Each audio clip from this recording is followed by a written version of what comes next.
Assalamualaikum warahmatullahi wabarakatuh. Halo pemirsa, kembali lagi bersama saya di MUI Sepekan, program yang menyajikan rangkuman berita-berita penting dan menarik dari Majelis Ulama Indonesia selama sepekan terakhir. Bersama saya Arif Hasibuan, segera kita simak MUI Sepekan selengkapnya hanya di MUI TV, rujukan umat inspirasi dunia.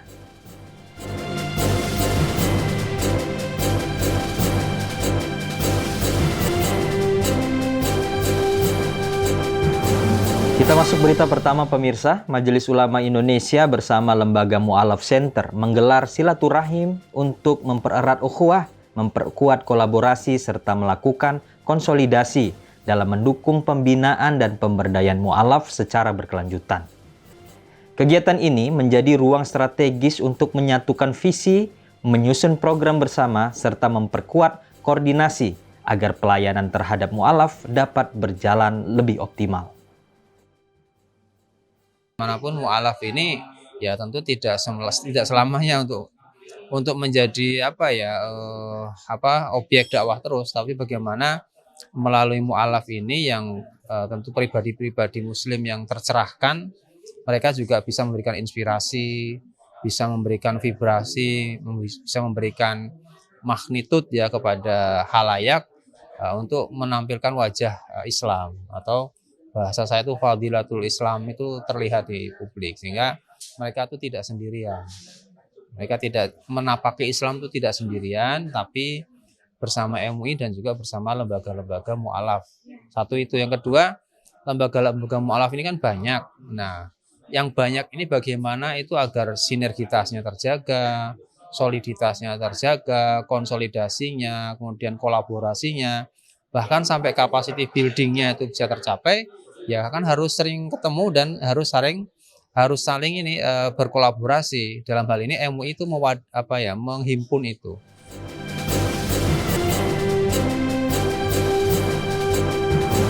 Ketua Panitia Pelaksana Praijtima Sanawi DPS 21 tahun 2025, Muhammad Gunawan Yasni menegaskan pentingnya para anggota Dewan Pengawas Syariah untuk tidak hanya memahami fikih muamalah, tetapi juga menguasai keterampilan praktis di industri keuangan.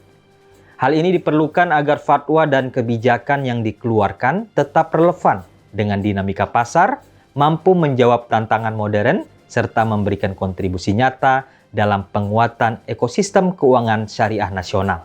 Berikut liputannya. Tahun 2025 ini ya, Praijtima Workshop yang ke-10 dan Ijtima Sanawi yang ke-21 ya. Kita punya sesuatu yang baru nih, yang sangat update gitu. Bahwa biasanya Praijtima Workshop dengan Ijtima itu terpisah, jaraknya bisa 1 bulan gitu ya. Kali ini kita mengadakannya itu berkelanjutan gitu. Jadi 2 hari Praijtima Workshop yang ke-10, lalu dilanjutkan dengan Ijtima Sanawi yang ke-21 gitu ya. Ya, jadi kalau kita lihat ya, sebenarnya update dan upgrade dari DPS yang ada terutama di bidang perbankan. Dan juga mungkin ada di beberapa bidang yang lain ya, seperti misalnya di asuransi dan pasar modal.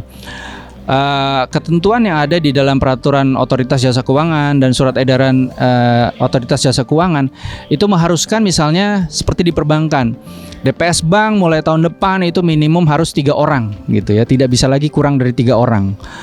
Terus dari 3 DPS yang ada di perbankan syariah itu tentu harus paham mengenai fikih muamalah. Lalu salah satu atau kesemuanya dari DPS itu harus paham mengenai manajemen risiko, berarti harus ada sertifikasi manajemen risiko.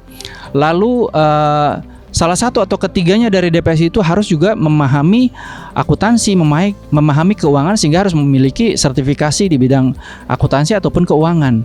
Jadi DPS ini harus mengupdate dan mengupgrade dirinya, karena selama ini yang dipahami Dewan Pengawas Syariah itu cukup saja memahami, cukup memadai, paham gitu ya. Dengan ada pengalaman implementasi juga mengenai fikih muamalah di bidang perbankan khususnya.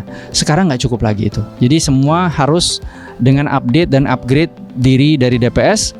Kalau tidak mengupdate dan mengupdate dirinya, ya mohon maaf, nasib DPS ke depan itu dipertanyakan jadinya. Apakah bisa berubah menjadi sebuah kelembagaan Dewan Pengawas Syariah yang memang punya nilai ya, dan penghormatan yang tinggi dan penghargaan yang tinggi dari industri, atau cuman ya begitu-begitu saja.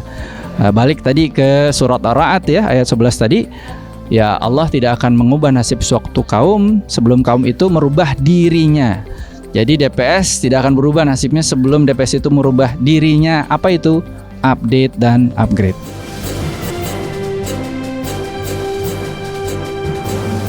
Ya, pemirsa, Lembaga Pentashih Buku dan Konten Keislaman Majelis Ulama Indonesia menggelar pelatihan standarisasi buku dan konten keislaman sebagai upaya memperkuat literasi umat dan memastikan terjaganya keaslian serta kebenaran materi keislaman. Melalui pelatihan ini, para peserta dibekali pemahaman metodologi tashih, standar konten yang sesuai syariat, serta keterampilan teknis dalam menilai dan menyajikan karya keislaman agar lebih berkualitas, kredibel, dan bermanfaat bagi masyarakat luas.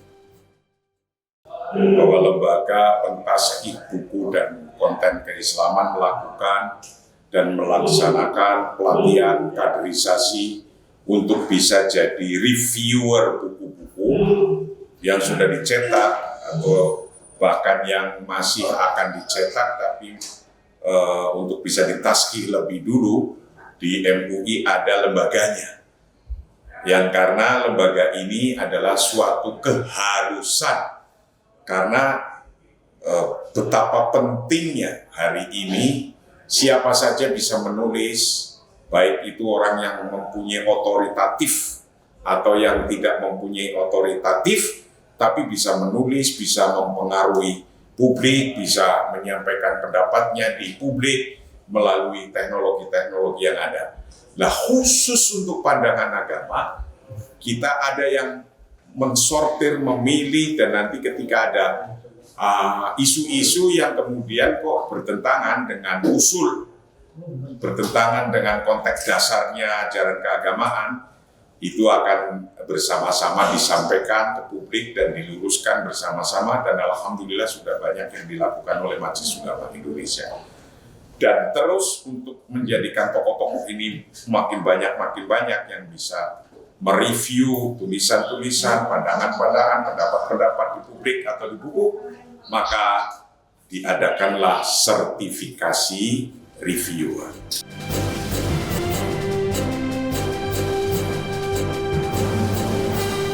Kita masuk berita selanjutnya, pemirsa. Majelis Ulama Indonesia bersama Universitas Islam Negeri Sunan Kalijaga Yogyakarta menandatangani kerjasama untuk memperkuat literasi digital yang sehat, produktif, dan bernilai edukatif.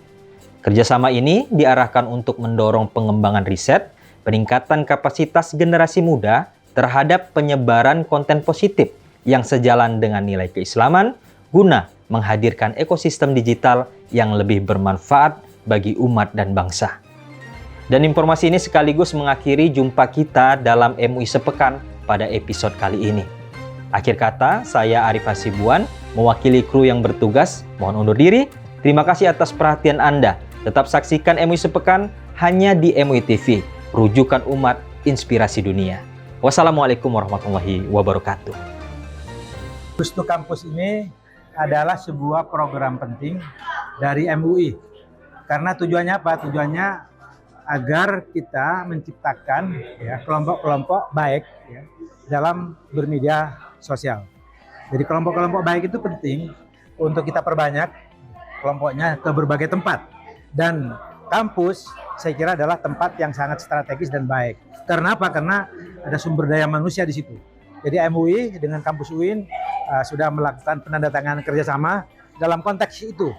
Dalam konteks itu. Mengapa ini kita lakukan? Karena kita sedang menghadapi ancaman yang besar. Ancaman besar yaitu negatif dari konten-konten media sosial. Kita menghadapi gelembung echo chamber konten media sosial yang negatif. Oleh karena itu harus disaingi dengan konten-konten yang baik. Ya, media ini adalah titik temu ya antara MUI dengan perguruan tinggi, terutama UIN Sunan Kalijaga. Karena tadi adalah dikatakan sebagai tantangan bersama, dan ini UIN ya sebagai suatu lembaga pendidikan tinggi yang bukan hanya melahirkan generasi muda yang berwawasan keagamaan, tetapi juga berwawasan keduniaan kontemporer ini. Sementara tantangan dari media itu sangat luar biasa, ya. Ada proses normalisasi hal-hal yang dapat dikatakan negatif, dan ini yang saya kira perlu direspon dengan dua hal di sini, yaitu adalah bermedia sosial secara sehat dan produktif. Sehat ini saya kira penting karena kita berhadapan dengan hoax, dengan hate speech, dengan malinformation dan seterusnya, yang itu bukan hanya disikapi secara sehat, tetapi juga harus di counter dengan secara produktif, melahirkan karya-karya yang mewarnai media digital itu dengan konten-konten positif.